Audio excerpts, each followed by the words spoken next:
Hello students, welcome to CRP academy. CRP একাডেমিতে তোমাদের সকলকে স্বাগত এবং প্রত্যেককে গুড মর্নিং।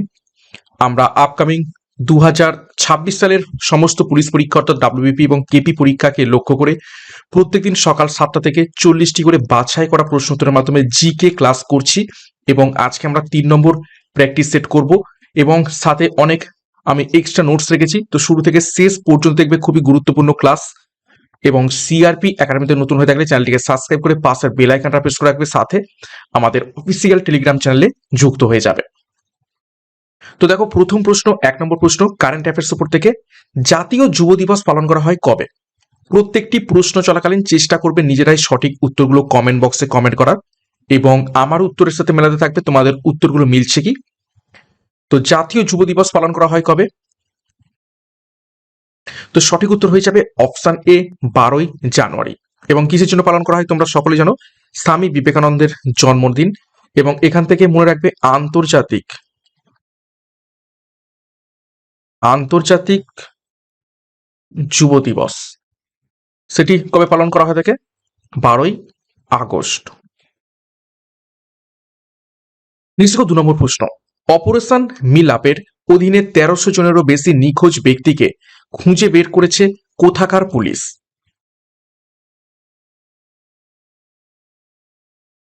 নিচের কোন পুলিশ অপারেশন মিলাপের অধীনে 1300 জনেরও বেশি নিখোঁজ ব্যক্তিকে খুঁজে বের করেছে? সঠিক উত্তর হবে অপশন বি, দিল্লি পুলিশ। 3 নম্বর প্রশ্ন, কাকে অতিক্রম করে আন্তর্জাতিক ক্রিকেটে দ্বিতীয় সর্বোচ্চ রান সংগ্রাহক হলেন বিরাট কোহলি?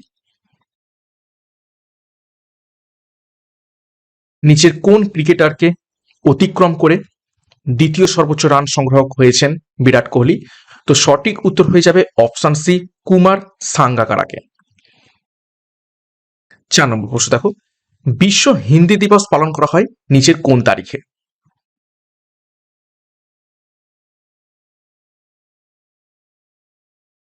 তো বিশ্ব হিন্দি দিবস পালন করা হয়ে থাকে অপশন এ, 10ই জানুয়ারি। এবং এবছরের কি থিম ছিল দেখো, Hindi from traditional knowledge two artificial intelligence. Next 5 নম্বর প্রশ্ন, বিশ্বের বৃহত্তম ধান উৎপাদনকারী দেশ হয়ে উঠল নিচের কোন দেশ? এটাকে ভিভিআই করে ফেলো।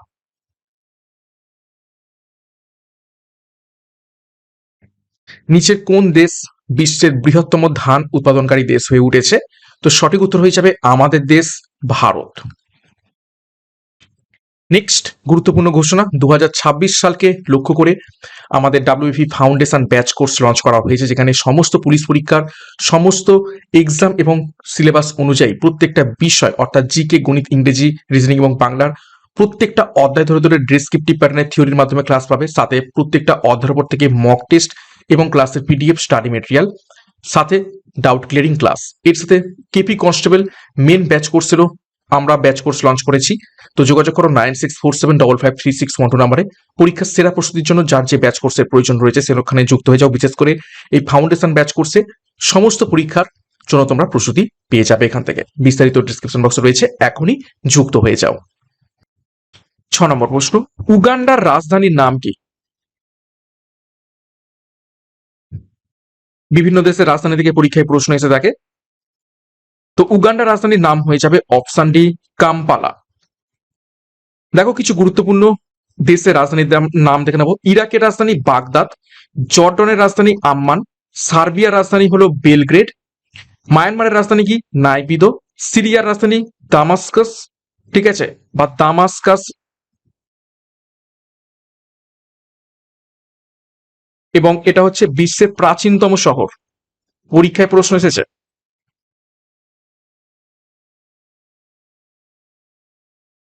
ওকে, নেক্সট, ওমানের রাজধানী মাস্কাট, ইরানের রাজধানী তেহরান। 7 নম্বর প্রশ্ন, আন্তর্জাতিক চা দিবস পালিত হয় কবে?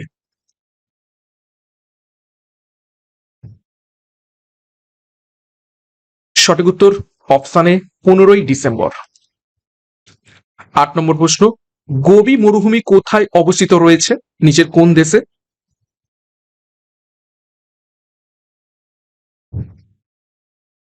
সঠিক উত্তর অপশন সি, মঙ্গোলিয়া। শুধুমাত্র মঙ্গোলিয়া নেই, মঙ্গোলিয়া এবং চীন।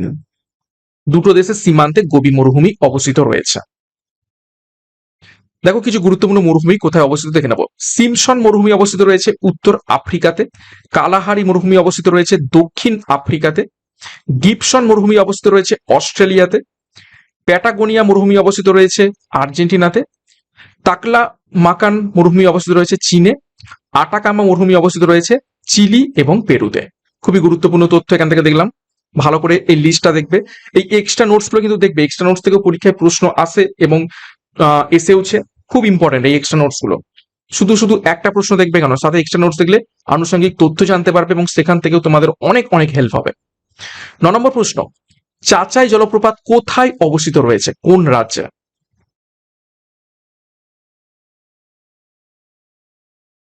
সঠিক উত্তর হয়ে যাবে এখান থেকে অপশন বি, মধ্যপ্রদেশ অবস্থিত রয়েছে চাচাই জলপ্রপাত। এটি বৈতরণী নদীর উপনদীতে অবস্থিত রয়েছে। 10 নম্বর প্রশ্ন, পুলিকট হ্রদ কোথায় অবস্থিত?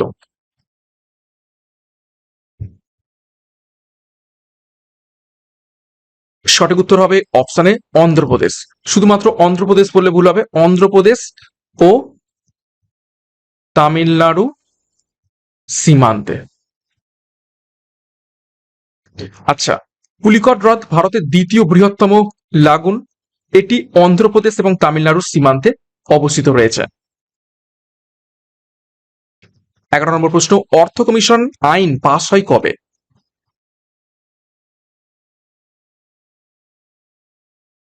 সঠিক উত্তর হবে অপশন বি, 1951 সালে। দেখো ডিটেলসে, ভারতের প্রথম অর্থ কমিশন গঠিত হয় 1951 সালে।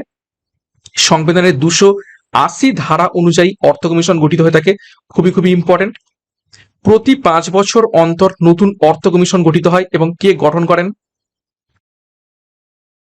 রাষ্ট্রপতি। রাষ্ট্রপতি গঠন করেন। বর্তমান 16তম অর্থ কমিশনের মেয়াদ হচ্ছে 2026 পর্যন্ত এবং এর মূল কাজ হলো কেন্দ্র এবং রাজ্যের মধ্যে আর্থিক বন্টনের সুপারিশ করা।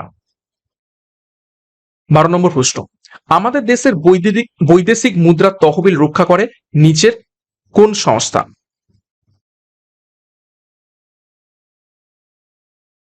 সঠিক উত্তর হবে option C, RBI, Reserve Bank of India.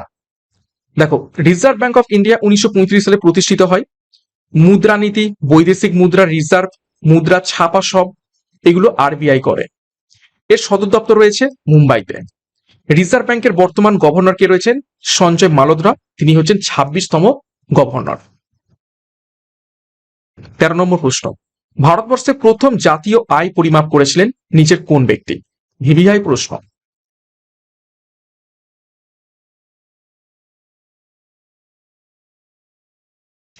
সঠিক উত্তর হবে অপশন বি, দাদাভাই নওরোজি। দেখো, দাদাভাই নওরোজি তিনি ড্রেন অফ ওয়েলথ তত্ত্ব দেন। তার গুরুত্বপূর্ণ বই হচ্ছে poverty and An British rule in India. তাকে গ্র্যান্ড ওল্ড ম্যান বলা হয়ে থাকে ভারতের। তিনি আইএনসির 3বারের সভাপতি ছিলেন এবং জাতীয় আয় তিনি পরিমাপ করেন 1967-68 সালে। 14 নম্বর প্রশ্ন, শ্বেত বিপ্লব গৃহীত হয় কোন পঞ্চবার্ষিকী পরিকল্পনায়? একদম বাছাই করা প্রশ্ন উত্তর নিয়ে আসবো প্রত্যেকটা সেটে। তো সঠিক উত্তর হবে অপশন সি, চতুর্থ পঞ্চবার্ষিকী পরিকল্পনাতে। তো চতুর্থ পঞ্চবার্ষিকী পরিকল্পনা শুরু হয়েছিল কবে থেকে? 1970 থেকে শুরু হয়, চলেছিল 1974 পর্যন্ত। 75-এ শেষ হওয়ার কথা ছিল, কিন্তু 74-এই এটা হয়। নেক্সট দেখো, শ্বেত বিপ্লব দুধ উৎপাদন বৃদ্ধির এখান থেকে শুরু হয়। শ্বেত বিপ্লব দুধ উৎপাদনের সাথে সম্পর্কিত। সূচনা হয় 1970, অপারেশন ফ্লাড নামে পরিচিত রয়েছে এটা, খুব ইম্পর্টেন্ট। দুধ বিপ্লব কি নামে পরিচিত? Operation flood. নেতৃত্ব কে দিয়েছিলেন? Doctor Verghese Kurien, milkman of India হিসেবে তিনি পরিচিত। ভারতের সবচেয়ে বড় দুগ্ধ উৎপাদন সংস্থা সেটা হচ্ছে আমুল, সকলেই জানি। এবং আজ ভারত বিশ্বে 1 নম্বর দুধ উৎপাদক দেশ। নেক্সট দেখো 15 নম্বর প্রশ্ন, সবুজ বিপ্লবের ধারণা কোথায় গৃহীত হয়েছিল? প্রথম কোন দেশে?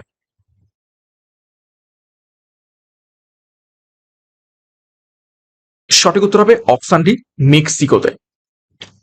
দেখো, গ্রিন রেভলিউশনের সূচনা হয় 1940-এর দশকে মেক্সিকোতে। প্রচারক কে ছিলেন? Norman Borlaug. তিনি নোবেল পুরস্কার পান সেই জন্য 1970 সালে। আচ্ছা, ভারতের সবুজ বিপ্লব শুরু হয় 1960-এর দশকে। মূলত পাঞ্জাব এবং হরিয়ানাতে এর প্রভাবটা বেশি দেখা যায়। ভারতের সবুজ বিপ্লবের জনক হলেন এম.এস স্বামীনাথন। তো পরীক্ষায় প্রশ্ন আসতে পারে, যদি বলে শুধুমাত্র সবুজ বিপ্লবের জনক তখন হয়ে যাবে নরম্যান বোরল্যাগ, আর যদি বলে ভারতের সবুজ বিপ্লবের জনক তখন হয়ে যাবে এম.এস স্বামীনাথন। উচ্চ ফলনশীল ধান এবং গমের জাত ব্যবহারের সূচনা হয় এই গ্রিন রেভলিউশনের সাথে, তবে মূলত গমের ওপরেই প্রভাবটা বেশি পড়ে। এবং এম.এস স্বামীনাথনকে 2024 সালে কি পুরস্কার দেওয়া হয়? ভারত রত্ন পুরস্কারে সম্মানিত করা হয়। 16 নম্বর প্রশ্ন, শিল্পক্ষেত্রের বৃদ্ধি সবচেয়ে বেশি হয় কোন পঞ্চবার্ষিকী পরিকল্পনাতে?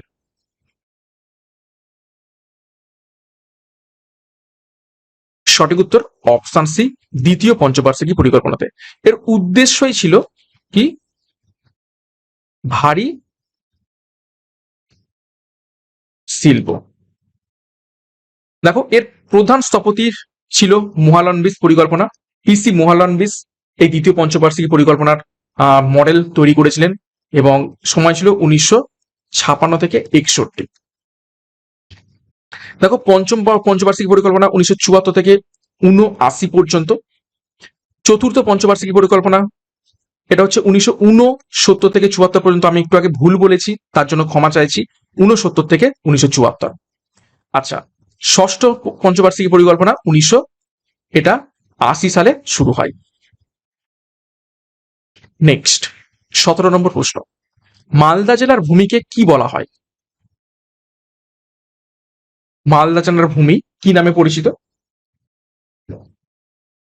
সঠিক উত্তর হবে অপশন সি, দিয়ারা নামে পরিচিত। দিয়ারা হচ্ছে নতুন পলি মাটি, খাদরও হচ্ছে নতুন পলি মাটি।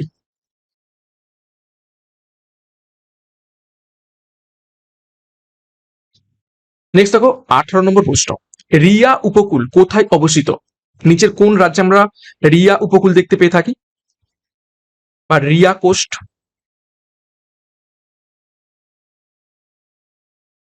সঠিক উত্তর হয়ে যাবে অপশন বি, কর্ণাটক। তামিলনাড়ুতে কি দেখতে পাই? কোস্টের নাম কি? করমন্ডল। কেরালাতে মালাবার। নেক্সট, 19 নম্বর প্রশ্ন, চুনা মাটিতে কোন গাছ ভালো জন্মায়?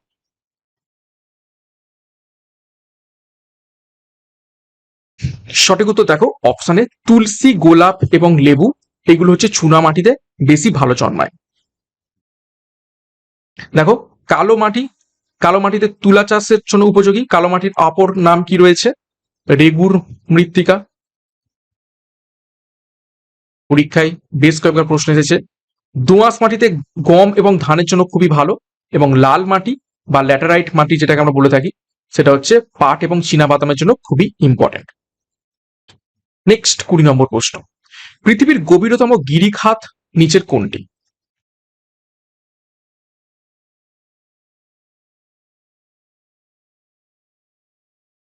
সঠিক উত্তর হয়ে যাবে অপশন এ, ইয়ারলুং সাংপো গিরিখাত। এটা হয়ে যাবে পৃথিবীর গভীরতম গিরিখাত। তিব্বতে অবস্থিত রয়েছে এটা। কোথায়? তিব্বত। আরো একটি গুরুত্বপূর্ণ ব্যাচ আমাদের, সেটা প্র্যাকটিস ব্যাচ, যেখানে তোমরা 100টি প্র্যাকটিস সেট পাবে, 5000 প্রশ্ন উত্তর, প্রত্যেকটা বিষয়ের উপর থেকে প্র্যাকটিস সেট পেয়ে যাবে, এবং 10 ইয়ার্সের প্রিভিয়াস ইয়ার্স তোমরা পেয়ে যাবে। তো যোগাযোগ করো 9647553612 নম্বরে পরীক্ষার সেরা প্রস্তুতি সঠিক ব্যাচের মাধ্যমে নেওয়ার জন্য। বিস্তারিত ডেসক্রিপশন বক্সে পেয়ে যাবে, এখনই যুক্ত হয়ে যাও। 21 নম্বর প্রশ্ন, কাংড়া উপত্যকা নিচের কোন রাজ্যে অবস্থিত?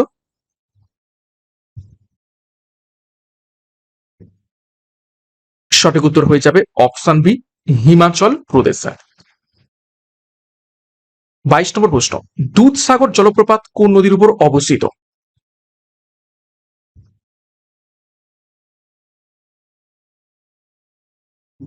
সঠিক উত্তর হয়ে যাবে এখান থেকে অপশন ডি, মান্ডবী নদীর উপর অবস্থিত রয়েছে দুধসাগর জলপ্রপাত। কোন রাজ্যে? গোয়া। 23, কেরালা জলাভূমির মৃত্তিকাকে কি বলা হয়ে থাকে?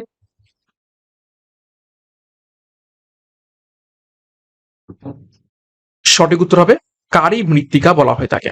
এটা হচ্ছে একটু কালচে প্রকৃতির, কালচে রং। 24, সিকিমের জীবনরেখা বলা হয় কোন নদীকে?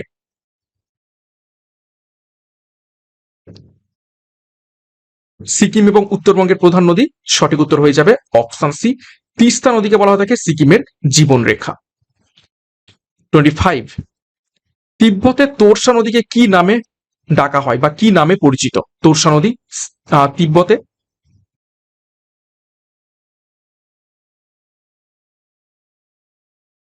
সঠিক উত্তর হবে অপশন বি, মাচু। মাচু ছাড়াও আরো কিছু নাম রয়েছে, সেটা হচ্ছে কি চুম্বি, এছাড়া আর কি রয়েছে আমাচু, শুধু চু নয়, আমাচু। নেক্সট 26, রামনাবাগান অভয়ারণ্যটি নিচের কোন জেলাতে অবস্থিত রয়েছে? এই জেলা থেকে যদি কেউ বিলং করে থাকো অবশ্যই কমেন্ট করবে। রামনাবাগান বন্যপ্রাণী অভয়ারণ্য, সঠিক উত্তর হয়ে যাবে অপশন বি, এটি বর্ধমানে অবস্থিত রয়েছে। বর্ধমান থেকে কারা দেখছো একটু কমেন্ট বক্সে কমেন্ট করবে। 27 নম্বর প্রশ্ন, সন্ধ্যা পত্রিকার সম্পাদক কে ছিলেন?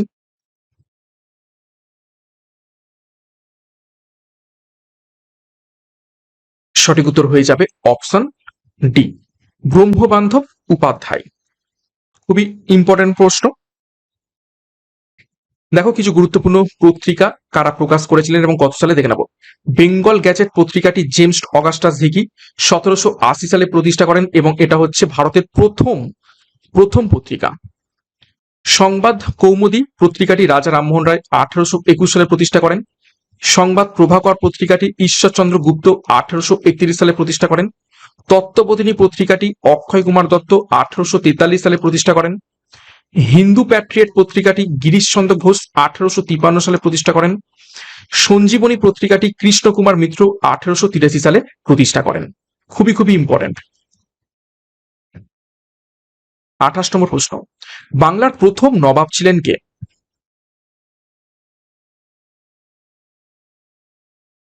সঠিক উত্তর হবে অপশন সি, মুর্শিদ কুলি খাঁ। রাজধানী ঢাকা থেকে মুর্শিদাবাদে তিনি স্থানান্তর করেছিলেন এবং তার নাম অনুসারেই ওই জায়গার নাম হয় মুর্শিদাবাদ। 29, প্রথম বৌদ্ধ মহাসভা অনুষ্ঠিত হয় কার রাজত্বকালে?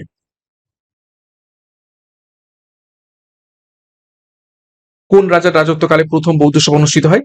সঠিক উত্তর হয়ে যাবে অপশন ডি, অজাত শত্রুর আমলে। ডিটেলস দেখো, প্রথম বৌদ্ধ সভা খ্রিস্টপূর্ব 483 সালে রাজগৃহতে এটি অনুষ্ঠিত হয়। সভাপতিত্ব করেন কে? মহাকাশ্যপ। অজাতশত্রুর পৃষ্ঠপোষকতায় এই সভা অনুষ্ঠিত হয় এবং মূল উদ্দেশ্য কি ছিল? বুদ্ধের বাণী সংরক্ষণ করা। 30 নম্বর প্রশ্ন, প্রাচীনতম বেদের নাম কি? একদম ইজি প্রশ্ন, সকলেই পারবে। অবশ্যই সঠিক উত্তর হয়ে যাবে অপশন বি, ঋগ্বেদ।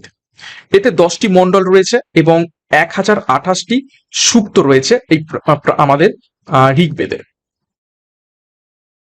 31 নম্বর প্রশ্ন, সর্বপ্রথম ঘোড়ার পিঠে ডাক ব্যবস্থার সূচনা করেন নিচের কোন সম্রাট?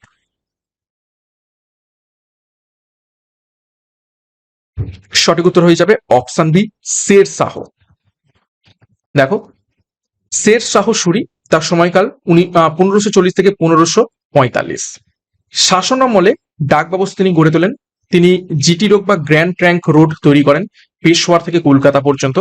প্রতিটি সারাইয়ে ঘরসোয়ার ডাকবাহক নিযুক্ত থাকত এবং রাজস্ব এবং প্রশাসনিক ব্যবস্থা তিনি সংস্কার করেন।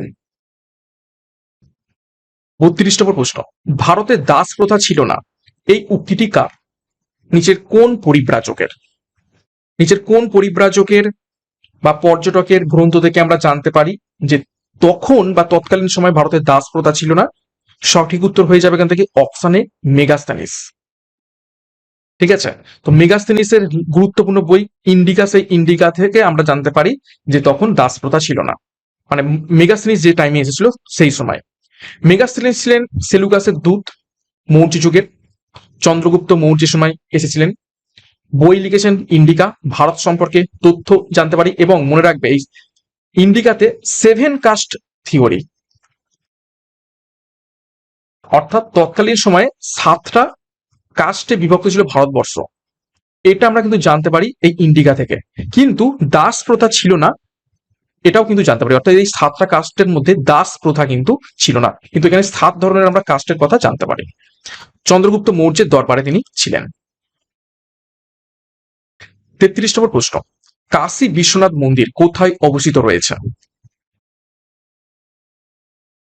ভারতের কিছু গুরুত্বপূর্ণ মন্দির কোথায় অবস্থিত, এগুলো পরীক্ষায় এসে থাকে। সঠিক উত্তর হবে অপশন সি, বারাণসীতে। 34 নম্বর প্রশ্ন, দাহানা কাকে বলে?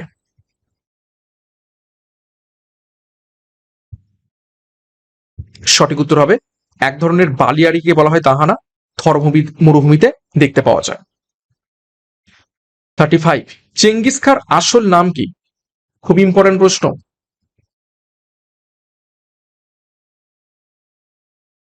তো সঠিক উত্তর হবে অপশানে তেমুচিন। চেঙ্গিস খাঁ ভারতবর্ষ আক্রমণ করেন কত সালে? ভারত আক্রমণ করেন, পরীক্ষায় প্রশ্ন আছে, 1221 সালে। তখন কে শাসক ছিলেন আমাদের? ইলতুৎমিশ। ইলতুৎমিশের সময়।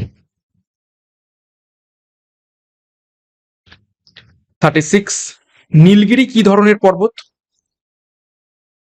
পরীক্ষায় প্রশ্ন আছে, নীলগিরিতে কোন দুটো পর্বত মিলিত হয়েছে?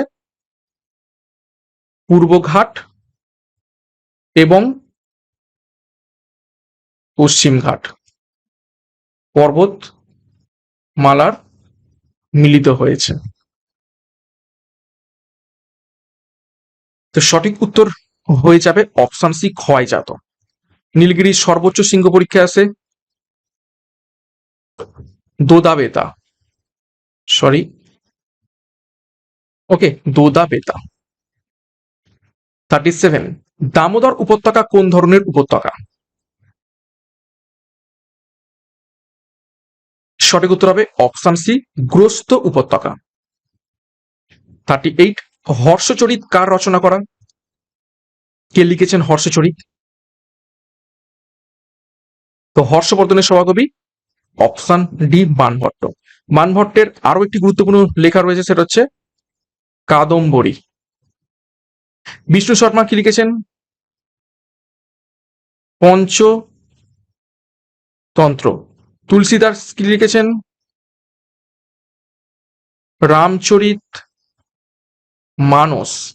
কালিদাসের প্রচুর লেখা রয়েছে, অভিজ্ঞান শকুন্তলাম, তারপর হচ্ছে মালবিকা অগ্নিমিত্রাম, প্রচুর। ঠিক আছে, আর লিখলাম না।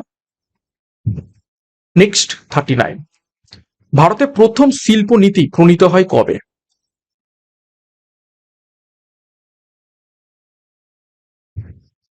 সঠিক উত্তর হবে অপশনে 1948 সালে। কে প্রণয়ন করেন? পরীক্ষায় প্রশ্ন আসে এটাও, শ্যামাপ্রসাদ মুখার্জি।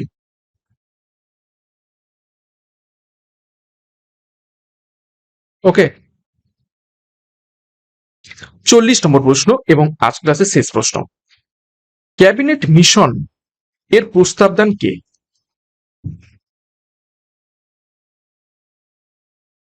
সঠিক উত্তর কি হবে? সঠিক উত্তর হয়ে যাবে এখান থেকে অপশন ডি, ক্লিমেন্ট এটলি। কত সালে? 1946 সালে। দেখো, এর সদস্য ছিল এই ক্যাবিনেট মিশনের প্যাথিক লরেন্স, স্ট্যাফোর্ড ক্রিপস এবং এভি আলেকজান্ডার। উদ্দেশ্য কি ছিল? উদ্দেশ্য ছিল স্বাধীনতার পূর্বে ভারতের সংবিধান রচনা করা। তো এই ছিল আজ ক্লাসের গুরুত্বপূর্ণ 40টি প্রশ্ন উত্তর। 40-এর মধ্যে কার কত স্কোর হয়েছে কমেন্ট বক্সে কমেন্ট করবে, প্রশ্নগুলো কেমন ছিল সেই ব্যাপারেও মন্তব্য করবে, এবং ক্লাসটা শেষ করবো তার আগে আরো একবার গুরুত্বপূর্ণ ঘোষণা। 2026 সালকে লক্ষ্য করে WFE foundation batch course launch করা হয়েছে। সমস্ত পুলিশ পরীক্ষাকে লক্ষ্য করে প্রত্যেকটা বিষয়, প্রত্যেকটা অধ্যায় ধরে ধরে ডেসক্রিপটিভ প্যাটার্নের থিওরির মাধ্যমে ক্লাস পাবে, সাথে mock test, PDF, study material. এর সাথে কেপি কনস্টেবল মেন ব্যাচ কোর্সও যুক্ত করা হয়েছে। তো যার যেটি প্রয়োজন রয়েছে সেই অনুযায়ী যোগাযোগ করো 9647553612 নম্বরে। পরীক্ষার সেরা প্রস্তুতি নেওয়ার জন্য বিস্তারিত ডেসক্রিপশন বক্সে পেয়ে যাবে, সেখান থেকে যুক্ত হয়ে যাও। এবং সিআরপি একাডেমিতে নতুন হয়ে থাকলে চ্যানেলকে সাবস্ক্রাইব করো, পাশের বেল আইকনটা প্রেস করে রাখো, সাথে টেলিগ্রামে যুক্ত হয়ে যাও। তো আজকের মতো ক্লাসটা এখানেই শেষ করছি। প্রত্যেককে all the best. Thank you.